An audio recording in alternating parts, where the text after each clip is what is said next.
누가복음 6장 6절이야 말씀, 마른 손을 펴라. 사실 성경에 기록된 대로 말하면 내 마른 손을 내밀라, 그 말이 원죄에 해당됩니다. 1988년 하계올림픽 경기가 대한민국 서울에서 있었다는 사실을 모르는 사람은 거의 없을 겁니다. 올림픽 경기 역사상 야구가 처음 시범 종목으로 채택되었고 결승전은 미국과 일본이 맞붙게 되었습니다. 승리는 미국에게 돌아갔습니다. 당시 미국의 승리를 거뒀던 결정적 요인은 미국의 팀 투수였던 짐 에버트 선수 때문이었다고 많은 해설가와 야구 전문가가 이야기했습니다. 짐 에버트는 미시간 대학교 야구 선수 시절 가장 뛰어난 투수였고 미국 프로야구 메이저리그, 소위 말하는 MLB에서 캘리포니아 엔젤스의 지명 투수로 활약했었습니다. 나중에는 역대 최고의 팀 뉴욕 양키스로 옮겨서 역사적인 기록을 남겼습니다. 그는 노히트 노런, 소위 말하면 단 한 경기에 한 명도 히트를 치지 못하게 하는, 쉽게 말하면 출루하지 못하게 하는 기록도 세웠습니다. 이런 기록을 세운 사람이 제법 있기는 합니다. 그런데 왜 이 에버트가 세운 기록이 그렇게 유명한가? 그 에버트 선수가 오른손이 없는 선수입니다. 투수, 지금 화면에 나와 있는데 손을 좀 보십시오. 그저 조그만한 손가락 하나가 있을까 만한 그런 오른손입니다. 저 모습이 이 선수의 모습입니다. 한 번 더 볼까요? 지금 역투를 합니다. 근데 여러분, 손 없는 그 오른팔에 글러브를 끼고 있습니다.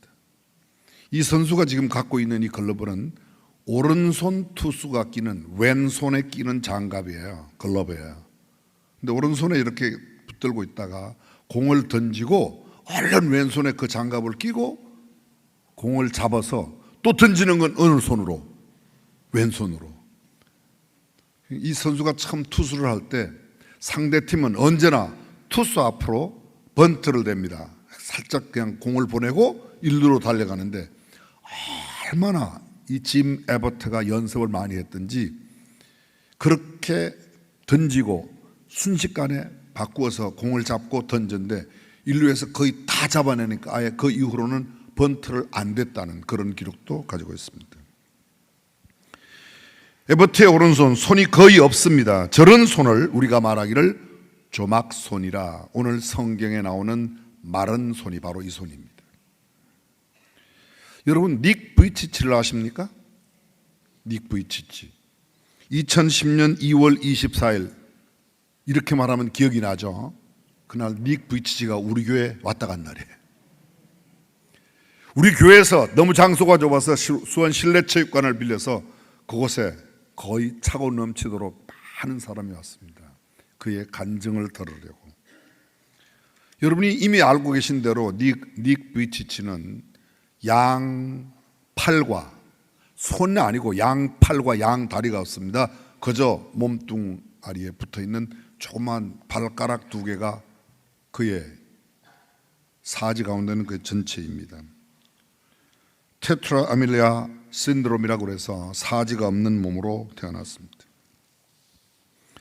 그런데 그가 얼마나 감동적인 간증과 도전과 연설을 하는지, 그에게 붙여진 별명은 모티베이셔널 스피커, 소위 말하는 동기부여 연설가이자 그가 쓴 책은 수많은 베스트셀러가 되었고, 그가 전 세계에 다니면서 간증하는 중 2010년도 6월 달에는 수원중앙교회까지 왔던 것이죠. 수많은 사람들에게 깊은 감동과 영감을 주었습니다. 얼마나 많은 도전을 주었는지 모릅니다. 오늘 본문에 바로 이러한 손 마른 한 환자의 이야기가 나옵니다. 아니, 환자라기보다는 장애인이라는 표현이 훨씬 더 맞을 겁니다. 동일한 내용을 마태와 마가도 담고 있습니다. 이른바 마태, 마가, 누가 공관복음의 세 저자가 모두 다루고 있는데 마태복음에는 12장 9절 이하에 나옵니다. 이렇게 되어 있습니다. 한쪽 손 마른 사람이 있는지라. 마가복음 3장 1절 이하에는 예수께서 다시 회당에 들어가시니 한쪽 손 마른 사람이 거기 있는지라. 오늘 본문 누가복음 6장 6절은 또 다른 안식일에 예수께서 회당에 들어가사 가르치실세 거기 오른손 마른 사람이 있는지라. 마태와 마가는 한 손 마른 사람이라고 표현하는데 섬세한 누가, 의사였던 누가는 그의 마른 그 한 손이 오른손이었다고 표현하고 있습니다. 회당 안에 있는 한 손 마른 사람, 소위 조막손, 이 한 손 마른 사람에 대한 영어 표현을 찾아보았더니 굉장히 여러 가지로 표현되어 있더라고요. claw hand, club hand, withered hand, deformed hand, crippled hand, 다 비슷한 게 나왔는데 성경에는 가장 많이 쓰는 게 withered hand, 완전히 말라버려서 움직이지 않는 중증 손장애인을 말합니다. 손을 정상적으로 사용하지 못하는 사람, 그런 장애인이죠. 특별히 오른손이라고 말할 때 이 오른손이 갖는 의미는 훨씬 더 많이 있습니다. 좋은 일을 하는 손, 옳은 일을 하는 손, 인사할 때 흔드는 손, 좋은 의미에서 제스처를 할 때 쓰는 손, 오른손. 보통 오른손, 이렇게 긍정적이고 능동적인 적극적인 표현할 때 오른손으로, 그렇지 않을 때는 왼손을 쓴다는 그런 기록도 남아 있습니다. 오른손이 좋은 일, 선한 일, 이런 일을 상징한다면 왼손은 지저분한 일, 공중 앞에서 대체로 내어놓지 않는, 그래서 왼손이 드러나면 왼손을 숨기는 것, 그것이 일반적인 사람들의 태도였다고 말합니다. 그뿐 아닙니다. 오른손, 이 오른손이 말랐다는 것은 어떤 면에서 굉장히 큰 수치심을 안고 사는 거요, 부족함을 갖고 있는 사람이요, 공중 앞에 부끄러움을 무릅쓰고 살아가고 있는 사람이라는 뜻입니다. 예전에 사람들이 우리나라에도 이 오른손을 바른 손이라고 그랬어요. 바른 손, 바르다는 겁니다. 그러면 오른손의 반대인 왼손은 뭐예요? 바르지 않은 손이에요. 이게 옳다는 개념, 이건 옳지 않다는 개념의 왼손과 대조를 이루고 있다는 것이죠. 제가 신학교를 처음 입학했을 때 신학대학에 갔더니 함께 입학한 친구 가운데 김모 친구, 지금은 아주 굉장히 목회를 잘하는 목사님인데요, 이분은 오른팔이 정말 중간 정도밖에 짧아요. 그리고 손이 없습니다. 손가락만 이렇게 두 개 있어요. 근데 언제나 인사하면, 악수하도 꼭, 소위 표현이 좀 그렇지만 이 건강하고 전혀 장애가 없는 왼손이 아니라 꼭 이 장애인은 오른손으로 악수를 해요. 악수를 해요.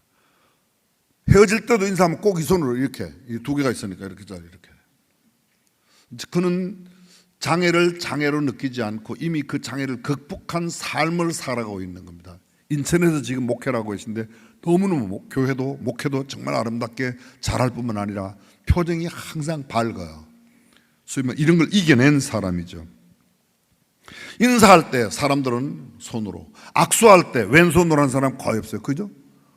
악수할 때 우리 교회 성도들 몇 명은 꼭 제가 오른손을 내밀어도 왼손을 이렇게 내고 하는 사람이 있기는 해요.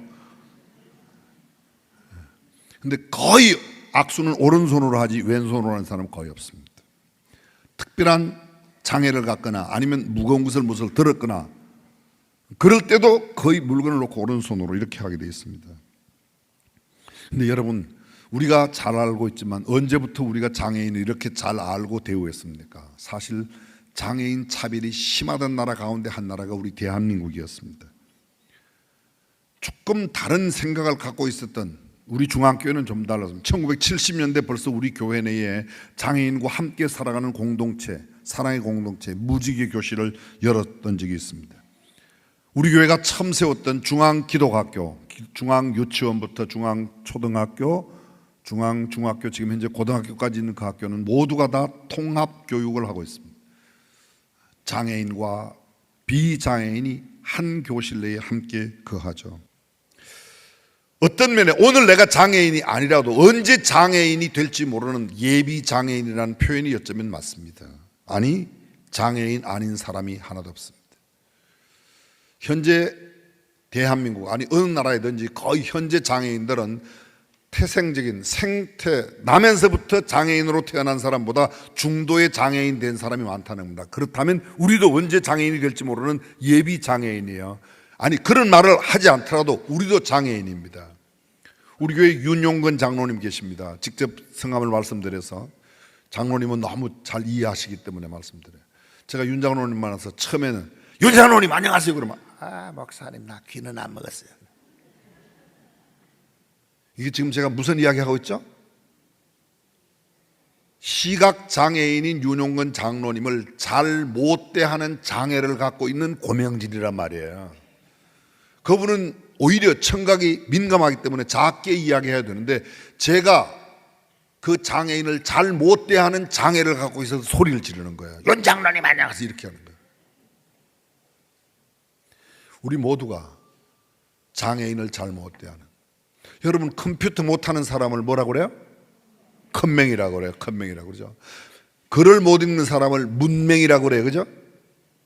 근데 시각장애인이 이 눈이 없어서 보진 못하지만, 앞은 보지 못하지만 점자를 열심히 해서 점자를 찍고 점자를 읽어 나가요. 근데 우리는 점자를 못 읽어요. 그럼 우리는 뭐예요?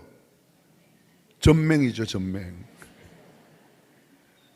영어 못하는 사람은 영맹, 러시아 못하는 사람은 러맹, 일본어 못하는 사람은 일맹, 스페인어 못하는 사람은 서맹, 독일 못하는, 이거 계속 해야 되겠습니까?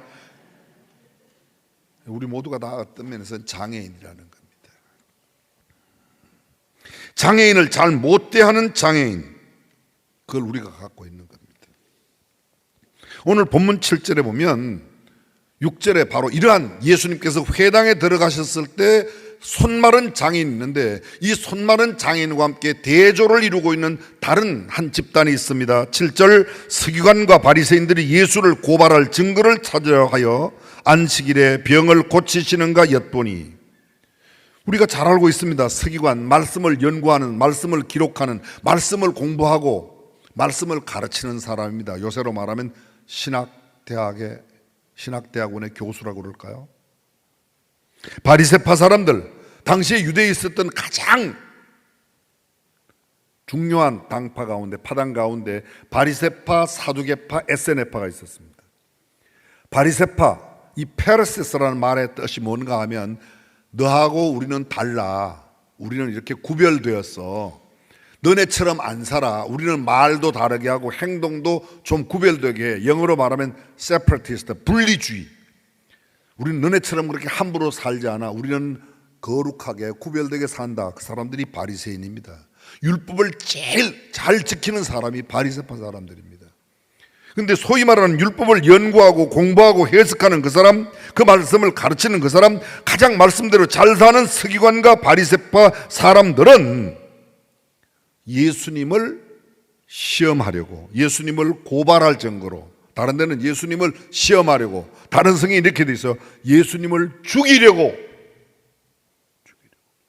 여러분, 예수님을 죽인 사람들이 무슨 강도, 깡패 이런 사람이 아니었습니다. 오히려 말씀을 연구하고 말씀을 더 깊이 알고 말씀을 더 자세히 아는 사람들, 말씀대로 산다고 하는 그 사람들이었습니다.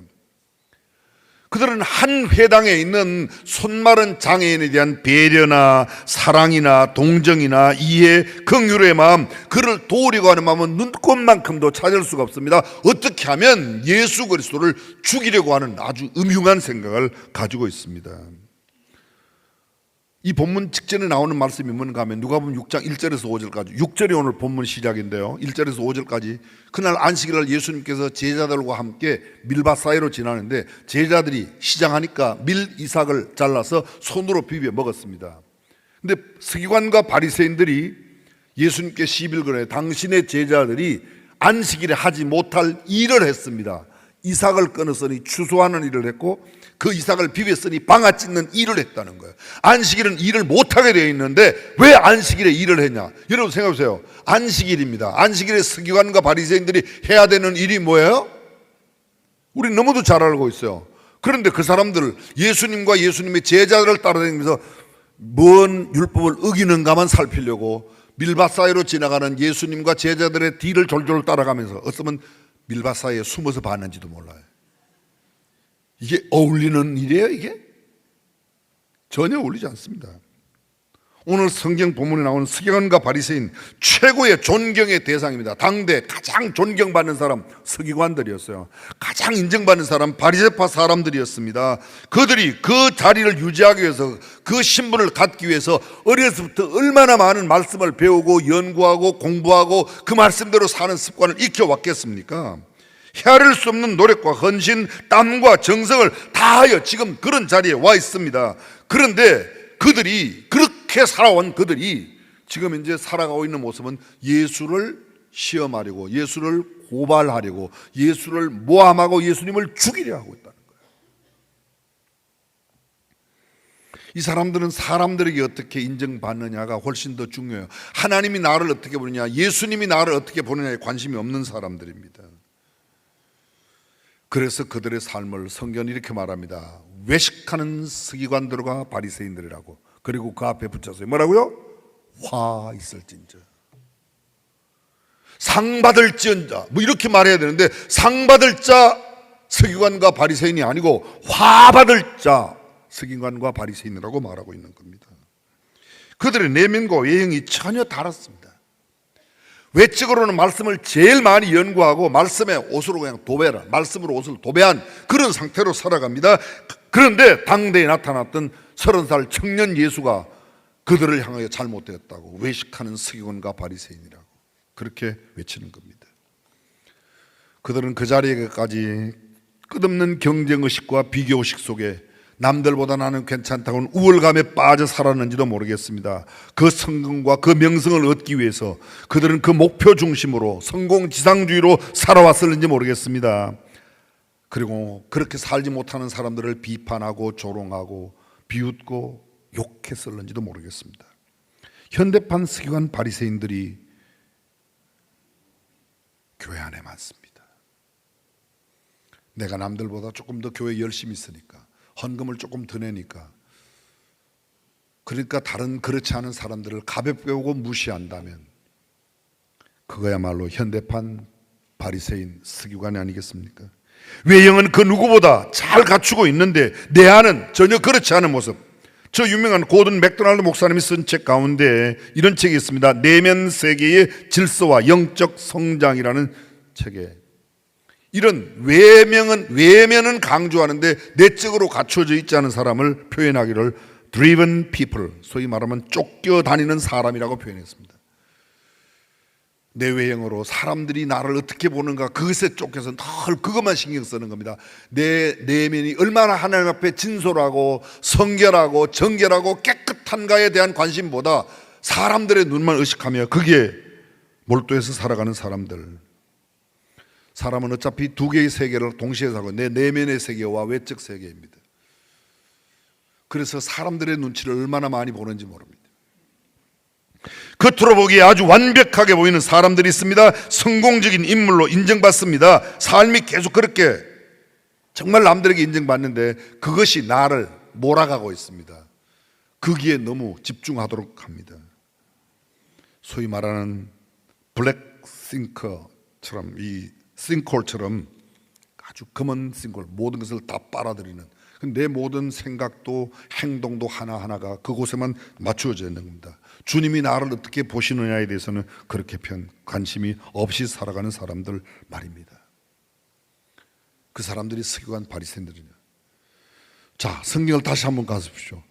예수님께서 그들이 갖고 있는 생각을 아십니다. 예수님을 시험하고 예수님을 지금 고발하려고 하는 그 생각을 아시고 예수님께서 한편 손 마른 사람에게 그 가운데서 일어서라고 그래요. 성경 함께 보겠습니다. 8절 시작. 예수께서 그들의 생각을 아시고 그 손 마른 사람에게 이르시되 일어나 한가운데 서라 하시니. 여러분, 그렇지 않아도 손 마른 것 때문에 털 움켜 살고 숨어 살고 감추고 살고 머리도 못 들고 살고 그렇게 사는데 가운데 일어서라고 하는 거예요. 일어서라. 모든 사람이 보는 가운데서. 또 일어세웠으면 빨리 고쳐주시지, 세워놓고 또 묻습니다. 안식일에 생명을 죽이는 것, 살리는 것, 선을 행하는 것, 악을 행하는 것, 어느 게 좋으냐, 어느 게 맞냐, 그렇게 묻습니다. 아니 그거 이야기하시고 나서 세우지, 세워놓고 다 보는 데서 그 다음 구절 10절 시작. 무리를 둘러보시고 그 사람에게 이르시되 내 손을 내밀라 하시니 그가 그리하매 그 손이 회복된지라. 여기 보십시오. 이 굉장히 일어서라고 그러는 겁니다. 일어서라고. 너의 손마른 그 모습을 드러내라고 이야기하십니다. 주님은 우리 안에 혹시 이 한편 손마른 사람처럼 살아가고 있는 어두움이, 내 내적 고민과 번민과 갈등이 있는 사람은 여기 있지 않습니까? 어쩌면 우리 모두가 그런 사람인지도 모르겠습니다. 남에게 숨기고 싶은 것, 남에게 알리고 싶지 않은 것, 그런 것들을 우리 모두가 갖고 있습니다. 내 어두운 모습들, 내 약한 모습들, 그 모습을 그대로 숨기면서 살고 있습니다. 그런데 예수님은 그러한 우리를 일어서라고, 모든 사람 보는 앞에서 당당하게 일어서. 지금 일어서. 그게 죄가 아니야. 그게 죄라고 말하지 않습니다. 사실은 장애인이 된다는 걸 성경 속에서 많은 사람들이, 이 사람의 눈먼 것이 자기의 죄 때문입니까? 부모의 죄 때문입니까? 죄의 결과로 그러한 일이 생긴다고 사고하는 것들이 당시의 보편적인 생각이었습니다. 그런데 주님은 그렇게 말씀하죠. 이건 하나님의 영광을 위한 일이라고, 오히려 손마른 그 사람도 많은 사람 앞에 일어서라고 말씀하십니다. 그리고 그에게 말씀합니다. 내 손을 내밀라. 내 손을 내밀라.